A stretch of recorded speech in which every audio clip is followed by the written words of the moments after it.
Good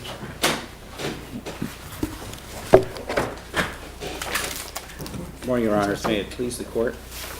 My name is Robert Hauser.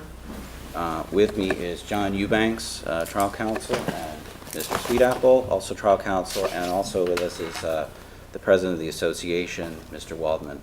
My clients are the Condominium Association and 3 unit owners at the Waterview Towers condominium over on Flagler.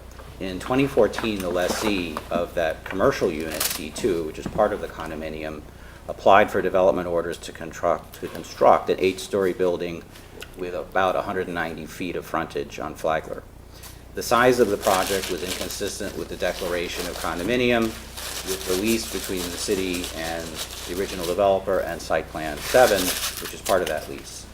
2 different lawsuits were commenced to address that project. The first lawsuit isn't before this court. It went to a 3-judge panel of the circuit court, and the resulting development orders from 2014 were quashed on due process grounds. So was that appealed, or was that? No, it's not appealed, but do they seek review here? No. Okay. So it stopped at the circuit court. And the holding at the circuit court level was the residents have a due process right to participate in a determination of the fate of the C2 parcel because they're co-lessees along with Palm Harbor. So meanwhile, this lawsuit was originally filed by 1 unit owner, later joined by all of my clients under the Condominium Act and the condominium documents, and it sought declaratory relief seeking a determination that the exact same development orders were a violation of the condominium documents. So essentially, can they build this? And the case was actually tried with the benefit of the circuit court certiorari decision in hand. So Judge Garrison tried the case in abbreviated proceeding in June of 2016, and he originally denied declaratory relief outright and ruled that we would go, I think it says they would go hence without a day. And we moved for rehearing, and we failed, and we filed an appeal, and we filed a brief. And finally, when the brief was submitted and the other side retained present appellate counsel, they conceded that it was necessary for Judge Garrison to actually make findings of fact and conclusions of law. We, of course, agreed with that. It went back to Judge Garrison, and so we did get what is sort of a declaratory judgment. It still says that declaratory relief is denied, and yet it contains findings of fact and conclusions of law. The good finding of fact and conclusion of law is what we had been saying all along, which is that you can't build something that's wider than 100 feet, you can't build something that's taller than 75 feet. Judge Garrison finally agreed with that, most likely because the other side conceded that on the day of trial. So now that's in the final judgment. In addition, the final judgment says we have standing to invoke the 100 feet horizontal restriction, we have standing to invoke the 75-foot height restriction, but the same final judgment says we don't have standing to enforce any of the other condominium documents. So it is that part of the judgment that we think is erroneous, although of course we're happy with the holding that of course we can enforce the declaration at 100 by 75. And the reason that the amended final judgment is erroneous is that all of the condominium documents means all of the condominium documents. It doesn't mean just the declaration. And so that's the sort of a simple answer, is that the plain meaning of the declaration requires all unit owners to comply with all of the condominium documents. But there's a more complex answer, which is that the declaration has to be read that way. And the reason it has to be read that way, quite simply, is because in real property and condominium law, there are no surprises. The law disfavors surprises. And so in Chapter 718-104, Section 718-104, the 1981 version is the one I'm relying on, there was a requirement for there to be attached to the declaration a survey that includes the dimensions of the proposed improvements on the property. And sure enough, there is an exhibit to the declaration. It's Exhibit B, and Exhibit B says, it's got a reference to the C2 commercial unit, which is what we're arguing about, and it says, the C2 commercial unit may be used and improved in accordance with the lease. So the declaration refers potential purchasers to the lease, which has additional restrictions which we also seek to enforce.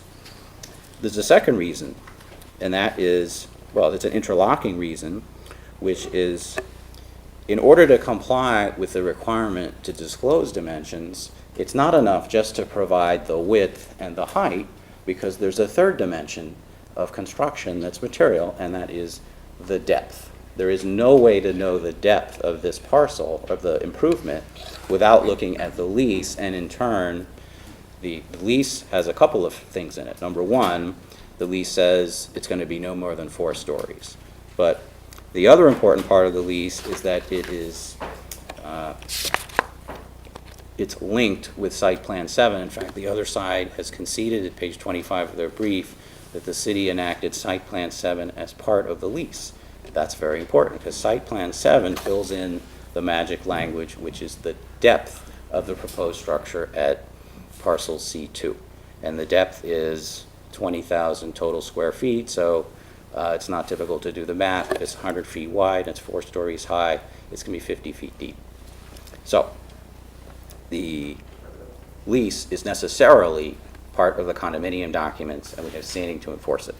So Judge Garrison got it right when he said we can enforce the declaration, and quite frankly, if the development orders were still in existence at the time of the final judgment, we would have succeeded in invalidating them on contractual grounds. That wasn't necessary because they were validated by the 3-judge panel of the circuit court.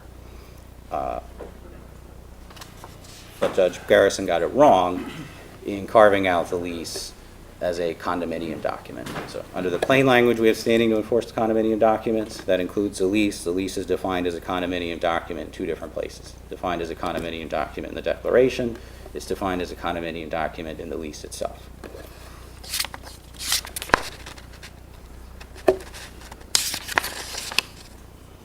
So corollary to all this is, in 2009, I believe, the city enacted a site plan pursuant to a development agreement with Palm Harbor, and we contend that they did so out of compliance with Chapter 163, and they did enact a site plan. Our position is the site plan has now expired, and there's really no reason to fight about it. But in Judge Garrison's final judgment, he says the statute of limitations has expired to challenge Site Plan 8. So I think he's got it wrong. If Judge Garrison was going to address Site Plan 8 in his final judgment, the correct thing would have been to say it's expired by the terms of the West Palm Code and it's no longer relevant. So the relief that we're asking from the court is... Yeah, that's what I was going to ask. On page 48, of your bench memo, there's a conclusion.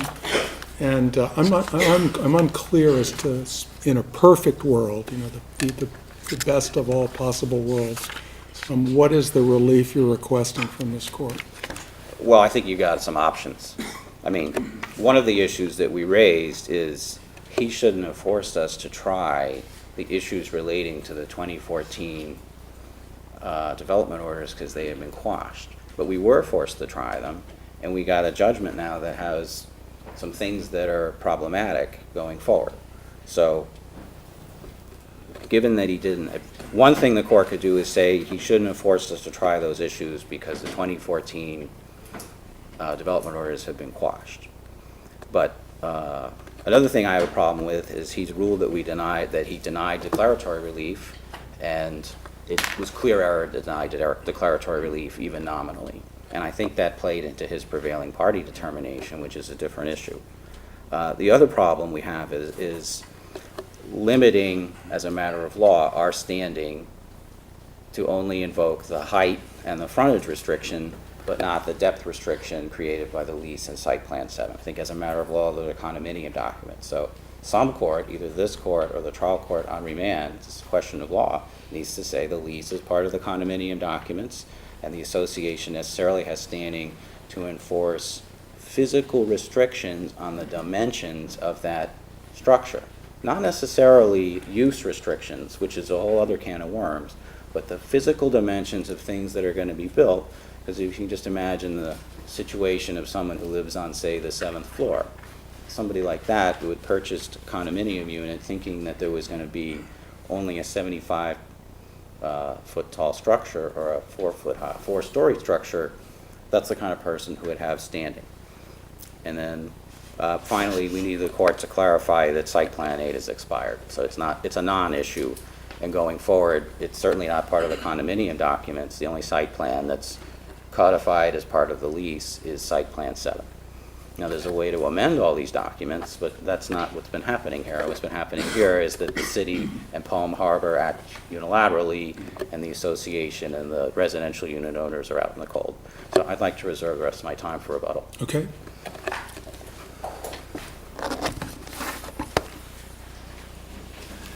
May it please the court, Bruce Rogo and Joiano for Palm Harbor and Denise Hare for the city of West Palm Beach. The unit owners are not co-lessees. The unit owners took their property under a partial assignment of the lease by Palm Harbor. So the starting point for this, and I'll rely upon their brief, is where they say on the statute, this is page 5 of their reply brief, on the statutorily mandated survey at the location of the C2 parcel, and that's what we're talking about, the C2 parcel. It's a separate parcel under the commercial units. The C2 commercial unit may be used and improved in accordance with the lease. So the lease is the document to look at in this case.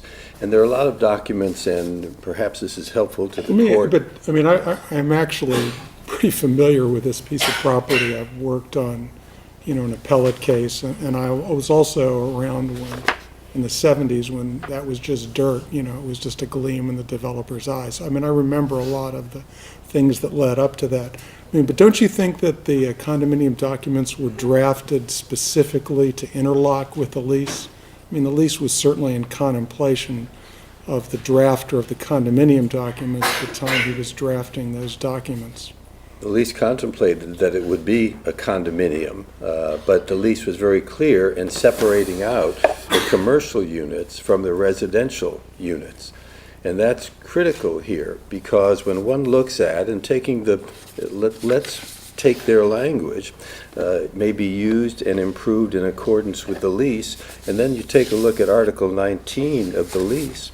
And Article 19 of the lease talks about the leasehold premises may be used as a first-class restaurant, cocktail lounge, liquor, package store, offices, yacht club, motel, hotel. It is not the intention, and this is the language in Article 19, it is not the intention of the parties that lessees shall be unreasonably restricted in the use of the leasehold premises, other than lessee is required to conduct a legitimate business or businesses on the leasehold premises. So the beginning point of this is that we look at the lease, what the lease, the lessor, the city, says vis-a-vis the developer. And Article 19 is a good starting point. And because there are so many documents here, and they've related to so many documents in their brief, let me just give the court the record references of the important documents. The consolidated and amended lease, that's at 328 to 363. The offering circular, which deals with the offering to the residential units, that's at 3964. The declaration of condominium is at 364 to 463. And Mr. Hauser talked about the development agreement. That's at 3151 to 3174. And there's a city resolution at 3147 to 3149. So the beginning point of this is the lease is between the city and Palm Harbor. It's not between the city and the unit owners. And it's very clear in the lease that the city can change the terms of the lease, except we agree on 100 feet high, on 75 feet high, and 100 feet wide. There's no dispute about that. That's in Article 5, Section D of the Declaration. So that part is undisputed. Everybody agrees that's the height and that's the width.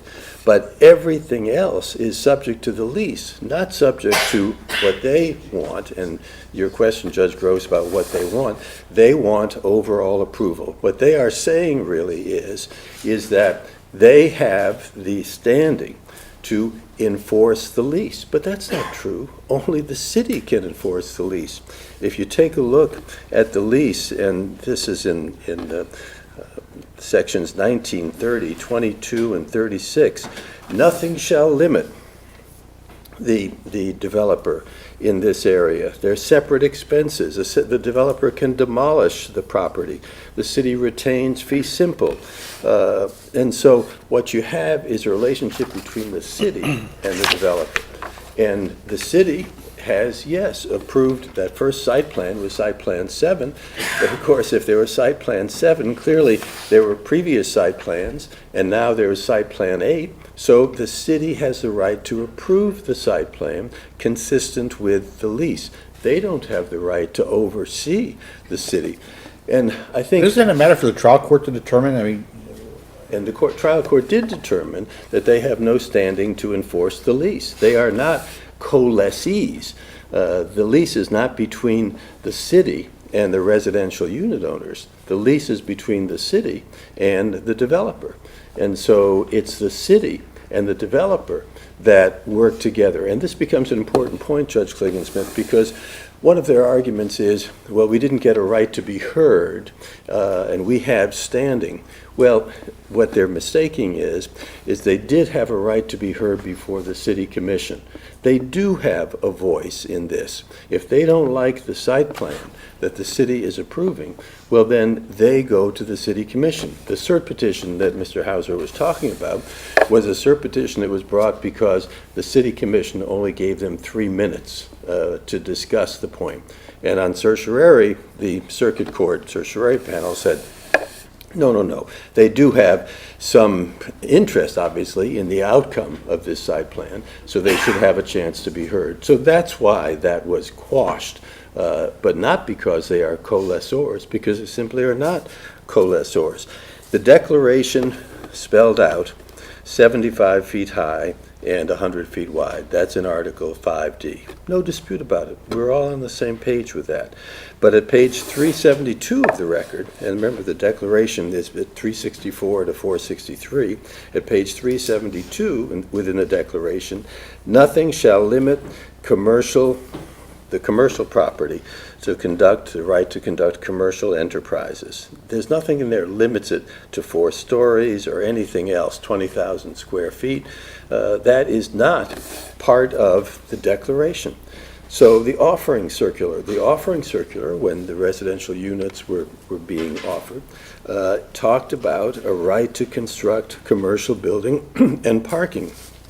So what do we have here? We have a lease between the city. Isn't there a difference between a concern about the size of the building and, the things that you've talked to about the use of the building? The use of the building would be open, but the size of the building is something very different. Well, the size in terms of the height, 75 feet, and the width, that's all that's spoken of, because in the if you take a look at the declaration, actually in Article 30 of the lease, it talks about the development. All development of the leasehold premises shall be pursuant to a site plan to be approved by resolution or motion of the city commission.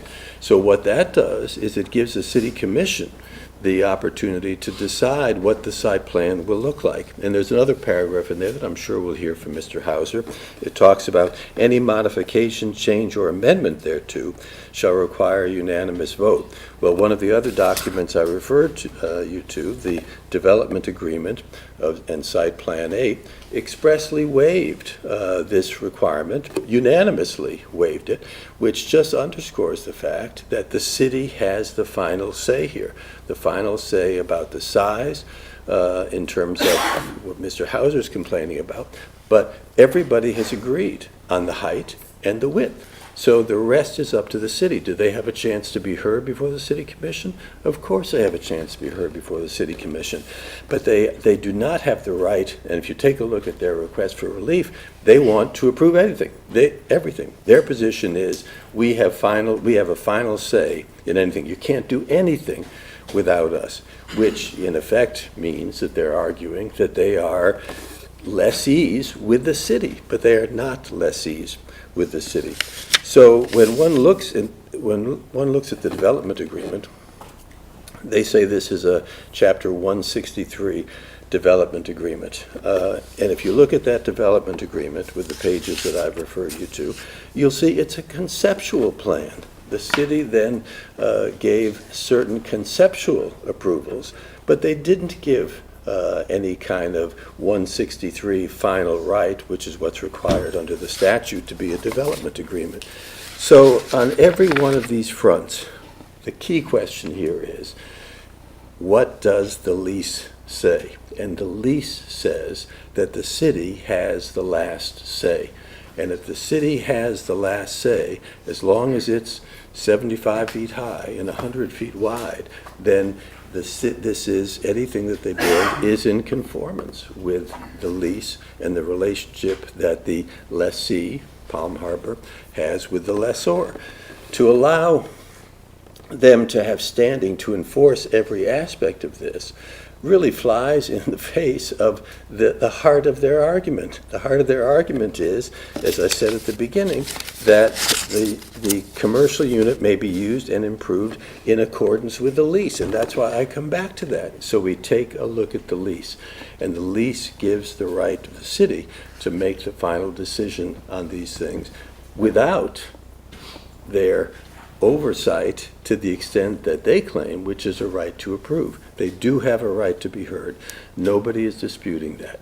But they don't have a right, as they seek in their relief. If you take a look at the last page and the relief that they want, both in the second amended complaint and in their reply brief, they want the final say. They simply do not have the final say. And the lease makes it clear that they don't have the final say. And the lease makes it clear that the city has the right to make modifications that are consistent with the lease and the declaration, which the city has done here. So the bottom line of all this is the city enforces the lease. That's the bottom line. The residential unit owners do not enforce the lease. They are not co-lessees. They have taken their property on a partial assignment from the lessee, which is Palm Harbor. Judge Garrison was right on every front. He was right in terms of standing. They don't have the standing that they claim. He was right in terms of the limits that are there. 100 feet wide, 75 feet high, but he was right that they do not stand in the shoes of the lessee because this lease is between the city and Palm Harbor, so therefore they are not a co-lessee. I think that if you take a look, if the court takes a look at each of these documents, and I think that it makes it clear over and over again that the modification of the lease is up to the city, and they had the right to modify it because the lease speaks in those terms. And so they can modify it. They can modify it as long as they're consistent with the one thing that we both agree on, 75 feet high, 100 feet wide. But when one looks at this lease and sees all of the protections that are there for the city to make this final decision, then I think Judge Garrison's decision has to be affirmed. Thank you, Mr. Rugo.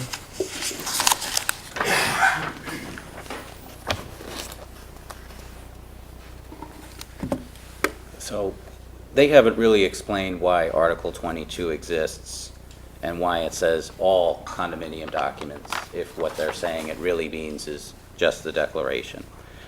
We do not agree with the position that we are not co-lessees. We are clearly co-lessees under the plain terms of the lease, having inherited those interests from the original developer. And Judge Gross's question was right on the money. Use is not the same as improvement. There's a reason why the dimensions of the improvement are a big deal and why they're mentioned in Section 718-104. The third dimension is depth. The declaration doesn't tell us how deep that facade can go. It's just like the new courthouse on Datura. Imagine only knowing that it's a certain phase, but not knowing how deep that courthouse is going to go. It makes no sense whatsoever to have a declaration that is silent on the depth of the structure. And in order to know the depth of the structure, you have to look at the lease and incorporated Site Plan 7 adopted a week before. Without Site Plan 7, anybody who buys this condo has no clue what the dimensions that were required in the declaration actually are. And, you know, there's sort of a circular argument here. It may be that at one time the city had exclusive standing to enforce the lease until the declaration referred all of its condominium unit owners to that and directed them all to comply with the lease, and then made reference to the lease when it describes the dimensions of the unit C2. So to the extent that the lease fixes the depth of the Unit C2 structure, it has to be part of the declaration, and it can't be unilaterally modified by the city and Palm Harbor. Unanimity, that's an interesting problem. The lease protects us by saying that even when there is a potential change in the site plan that otherwise complies with the documents, there has to be a unanimous vote of the city commission. Well, the 2014 one wasn't done unanimously, and they're saying we can take away the unanimous requirement by our own vote. Obviously, the unanimity requirement is something that protects us from collusive action between Palm Harbor and the city. So the idea that they can just waive unanimity and leave us at the mercy of the political winds makes no sense, again, because in real property, the law disfavors surprises. The question was absolutely correct that these are interlocking condominium documents. There is a condominium provision section of the lease for a reason. If those provisions could be unilaterally modified by the city, working only with Palm Harbor and not having input from the unit owners, it would be real property chaos. On the development agreement, we were not given notice of the fact that the city was contemplating the 2009 development agreement. So the fact that there was a unanimous vote without our input is pretty much meaningless. But even by the plain terms of that, it expired in 2012, which is 5 years ago, and then it resulted in Site Plan 8, which expired 1 year ago. So I don't really think the 2009 development agreement is relevant, nor is Site Plan 8. It's only relevant because Judge Garrison put something about it in his judgment that now adversely affects our interests and requires correction on appeal. So Judge Gross, I hope that I answered your question about what I want you to do, but if there's anything I can add on that, the one thing we haven't talked about is the view restriction. And quite simply, the view restriction is one more provision in the lease that speaks to the dimensions of the C2 parcel. Not the use, but the dimensions. So because it relates to the physical dimension of that parcel, it's something that needs to be deemed part of the condominium documents. It had to be in there. Under my hypothesis, this set of documents complies with 718-104. Under their hypothesis, the documents did not. And I prefer the hypothesis that the people knew what they were doing. They did describe the dimensions of the C2 property with particularity, including depth. For those reasons, the judgment on review should be reversed and with instructions to enter a revised declaratory judgment. All right, thank you, Mr. Hauser.